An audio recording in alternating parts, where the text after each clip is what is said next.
Hey friends, welcome back. I'm glad to have you with me today. It's Dori Troshani again, and I'm here today to talk to you about gradual sleep training methods. So this is a big topic, and people really want to just hold on to this topic as if it were like going to be their saving grace, because the idea of gradual, the way that sounds, the way that it even makes me feel, kind of gives me a reassurance that, there's not going to be so much crying. And we hold on to that because we're afraid. We're afraid of the crying. We don't want to experience the discomfort. And so we move towards solutions or words or concepts that will give us this feel of ease. And I'm not sure that that's actually what it is. In fact, I'm pretty sure that gradual methods, if they're not done right, actually create the opposite. So we're going to debunk these myths. We're going to find out what gradual methods are, what they are not, and exactly how we want to show up in this situation when we're trying to help our children move towards more independent sleep. All right, guys, so let's debunk some myths. What gradual sleep training methods are not, okay? They are not a way of preventing our child from crying. We are not the ones who trigger our children to cry or not cry. Just like we never say, I don't want to make my child laugh. I mean, can you imagine being in that space of trying to manipulate how your child is going to respond by doing something so that you can prevent him from laughing? I mean, just that in and of itself doesn't even seem sustainable. How could you parent from a place like that? So the same is true for crying. We do not make our children cry. Hopefully, yes, we're talking about sleep here. So we don't make our children cry, just like we don't make them laugh. As human beings, we come with a whole array of different emotions, and we have the opportunity to express those emotions in different situations. And in order for us to parent children when they have their array of feelings, we need to be able to and recognize the need for them to express themselves. And that's natural and that's normal, and there's nothing wrong with that. So a gradual method is not a way to prevent your child from crying. If you want to prevent your child from crying during learning how to sleep, then you just will continue doing what you're doing. And maybe that would work, and maybe not, because they're probably already crying if you're watching these videos. So we're not going to prevent our kids from crying, and that's not the point. That's not the idea here, okay? The second thing that we want to discuss here is that we want to make sure that we are not continuing the dependency. So what is a dependency, first off, before we understand what that means?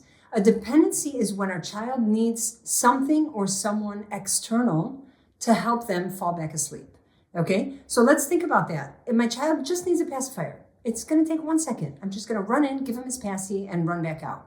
And then you think to yourself, well, that should be okay. But if it's external, meaning he's not picking up the pacifier from his mattress on his own and putting it in his mouth, that's fine. But if he's waiting there for me to come in and bring it to him, then that's a dependency. Okay, so if I need to stay in the room, if I need to sit on the chair, if I need to be patting my child, if I need to pick them up and rock them, if I need to feed them, if I need to just bring in a pacifier, then, and let's get one more here, even standing outside the door shushing your child is a dependency. Because the minute you're not there, they're not going to fall back asleep. So anything that your child needs, from you or from an external source, which by the way could be, I need to put my child in the stroller. I need to drive them in the car. I need to put them in the carrier, okay? Or bounce on a physio ball. All of those crutches that come from someone or something external is a dependency. Okay, so using a gentle method does not mean that we get to continue the dependency. That's not what it means. And so many people come to me and say, we've worked with a sleep consultant previously, and she told us that we can just gradually move the chair back, further and further out of the room until we're out of the room. And it's 2 months later, and my child has just been screaming for 2 months, and we're still stuck in the room, and we're not making any headway. And that's because we're continuing the dependency. So gradual methods do not continue the dependency, okay? And the last point about what they are not is a gradual method is not a way for you to skip over the discomfort you're going to experience and your child is going to experience when learning a new skill. So learning new skills comes with challenge, and that's normal, and there's nothing wrong with that. And our role as parents is not to prevent our child from experiencing challenges. Our children can experience challenges. The question is, or the right question in my opinion is, what is my role when my child is experiencing a challenge? How can I best support my child when they're going through a challenge? And that makes all the difference. Okay, so we said what gradual methods are not. They are not a way for us to prevent our child from crying. They are not continuing the dependency on our end. And they are not an opportunity for us to skip being with the discomfort, because between you and I, it's not comfortable when our kids are not content. It's just nature of human beings. We want everybody to be great. We want everyone to be thriving. And so when somebody's crying, the first thing I want to do instinctually is to make the crying stop. But that's not what needs to happen when we're learning new skills. Okay? So that's what gradual methods are not. So then what are they? What does that mean? What is a gradual method? So a gradual method means that we are more hands-on as a facilitator. That just means that we're going to be more present in the sleep learning process. Okay? It also means that we can stay in the room and be present as long as our child is crying. So yes, we can be present, and yes, we can show up, and yes, we can show them that we believe in them. And that's wonderful, okay? Without continuing the dependency, but we can be there while they're crying. So when a child is crying, that means that they're having a hard time. And absolutely, as a parent, if that triggers me into kind of, I want to do something about this, I need to be there so that I can show up. And yes, we can be there as long as our child is crying. That is part of what a gradual method would be, okay? And then the last thing that we want to make sure that we're putting our focus on is that when we're using gradual methods, and this is most likely the most important point here, is that we are holding space and that we are staying differentiated, okay? These are two big topics, and there are videos, separate videos than this one, with those topics. So you have a video on holding space and a video on being differentiated. I highly suggest you watch them because they are very, very important, in my opinion, to parenting in general. I'm still using those concepts in my parenting today, and I'm not sleep training my children anymore. They're much older. So I suggest that you would watch those so that you can become very familiar with those concepts and start practicing them in your parenting, whether it's around sleep or any other situation that comes up. Okay, and if you want to dive really deep into holding space and being differentiated, I have modules devoted to those topics in my online digital sleep course. So you can definitely learn much more about that there and become much more familiar and confident in standing in those shoes. Really quickly, holding space is a term that comes from the psychoanalyst Winnicott, who said that we are good enough parents when we can stand in the face of our children's difficult emotions without making them stop. So your child is having a really hard time, and my whole entire body is cringing now because I just want them to stop, and I can actually sit with that discomfort, and I can be in that moment without telling him stop it, or without saying, you know what, I'm just going to rescue you. I'm just going to pick you up and put you to sleep actively because I can't tolerate how it makes me feel when you're crying. So holding space means that we develop that capability. And being differentiated is another big, big topic, in my opinion, super important as well, which means that I can be okay when the person in front of me doesn't see eye to eye with me or is not okay himself. So you guys can think about that one. That's a big one. You know, how quickly do we get triggered when somebody's not okay in front of us? It automatically makes me not okay. So my child is having a hard time and I'm just losing it. I can't handle this. What am I going to do with myself? But when I'm differentiated, I can confidently stand in front of someone who's not okay, and they don't throw me. They don't kind of, you know, I'm not being engulfed in their emotions and taking on the emotions of whoever's in front of me. I'm differentiated. I can stay within myself. And that's very important when we're guiding children towards learning new skills. Okay? So how can we find a right fit when we're thinking about picking a method? What's important? I would say the first thing is observation. So observation is actually the first step to change. And so the first step, in my opinion, is that we want to observe ourselves.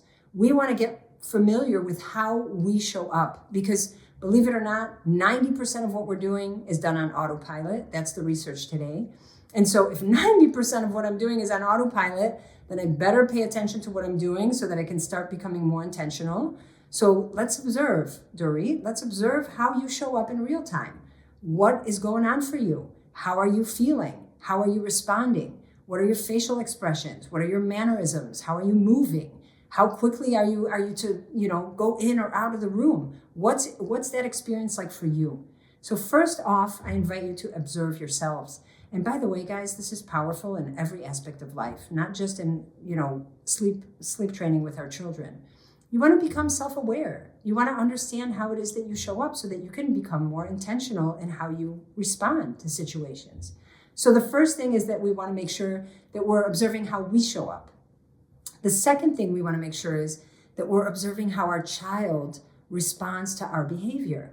Because so many times people say to me, I really want to work with a method where I'm super hands-on and I'm very involved, and I just want my child to know that I'm there for him, and I love him, and I want to console him, and then we pick a method that's much more hands-on, and then the parents end up saying to me, my child is really not taking to this. They really don't want to be picked up at night. They really don't like it when I'm trying to hug them at night. They're like squirming out of my arms, and they just want to get back to the mattress.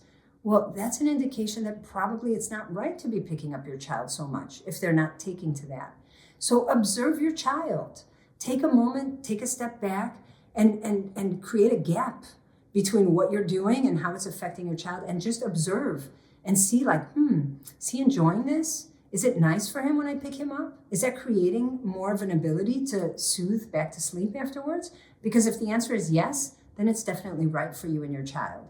And if the answer is no, it could be that we need to rethink the sleep solution that you're picking or that you're working with, okay? And the last thing that I want to make sure that you think about when you're trying to find the right fit for a sleep method between you and your child is that you don't change what you're doing every day, that you give it 4 consecutive days. So whenever we pick a new sleep solution, we devote 4 consecutive days. That means that we're super consistent 100% of the time for 4 consecutive days to see how that sleep solution impacts my child and their sleep.